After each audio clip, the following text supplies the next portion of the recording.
विनय न माने जलधि जड़, भय 3 दिन बीत। बोले राम सकोप तब, भय बिन होए न प्रीत। भय बिन होए न प्रीत, सेना का मैसेज साफ है। भारत पाकिस्तान के हर हमले के लिए तैयार है।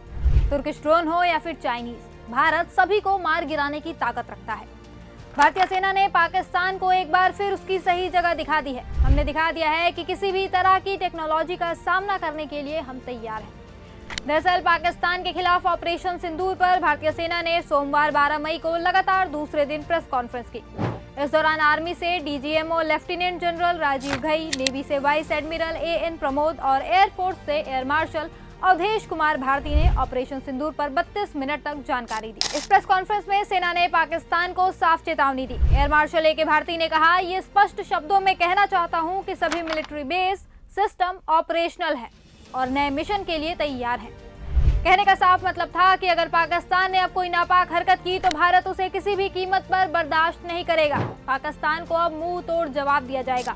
एयर मार्शल ने इस दौरान ये भी कहा कि हमारी लड़ाई आतंकवाद और आतंकवादियों के साथ थी। 7 मई को हमने सिर्फ आतंकवादियों पर हमला किया, पाक सेना पर नहीं। लेकिन जब पाकिस्तानी सेना ने आतंकवादियों का साथ दिया तो हमें भी जवाब देना पड़ा। उन्हें जो नुकसान हुआ है उसके लिए सिर्फ पाकिस्तानी सेना जिम्मेदार है। एयर मार्शल ए के भारती ने चीन पाकिस्तान के गठजोड़ की भी पोल खोल दी। उन्होंने बताया कि पाकिस्तान की तरफ से किए गए हमले में चाइनीज ओरिजिन की मिसाइलें शामिल थी। इनमें लॉन्ग रेंज रॉकेट थे, यूएवी थे, चीनी ओरिजिन के कुछ कॉप्टर्स और ड्रोन भी थे। लेकिन हमारे एयर डिफेंस सिस्टम ने सभी को मार गिराया। एयर मार्शल भारती ने इस बात का भी खुलासा किया कि भारत ने 7 मई की रात पाकिस्तान के लाहौर और गुजरांवाला स्थित रडार सिस्टम को ही क्यों निशाना बनाया।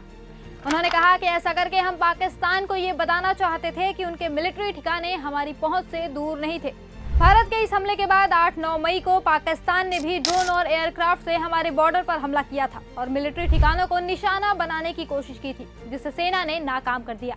एयर मार्शल भारती ने इस दौरान पाकिस्तान द्वारा किए गए सीज फायर के उल्लंघन पर भी बात की। उन्होंने बताया कि 10 मई की दोपहर 3:30 बजे पाकिस्तानी डीजीएमओ ने कॉल किया।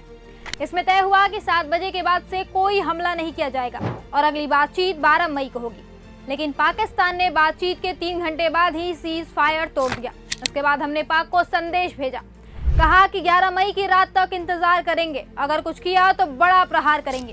उन्होंने साफ कहा कि अगर हमारी संप्रभुता और अखंडता पर हमला किया गया तो इसका निर्णायक जवाब देंगे। पाकिस्तान को भारतीय सेना ने सीधा मैसेज दे दिया है कि अब कुछ भी बर्दाश्त नहीं किया जाएगा। यही कारण है कि अब पाक शांत है, उसकी तरफ से कोई हरकत नहीं हो रही।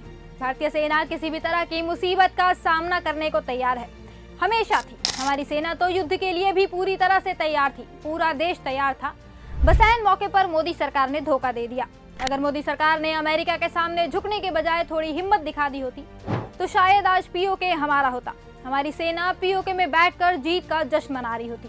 खैर, जो होना था वो तो हो गया, पर अब सवाल उठ रहे हैं मोदी सरकार पर कि जब आपको 4 दिन बाद ही युद्ध से पीछे हट जाना था तो इसे शुरू ही क्यों किया गया। सांप के फन को कुचल कर छोड़ देना कहाँ की समझदारी है। सवाल इस सीज फायर पर भी उठाए जा रहे हैं। क्या भारत के फैसले अमेरिका करेगा? क्या अमेरिका बताएगा कि कब हम युद्ध कर सकते हैं और कब नहीं? वक्त आ गया है जनता के सवालों का जवाब देने का। पीएम मोदी अब चुप्पी तोड़िए।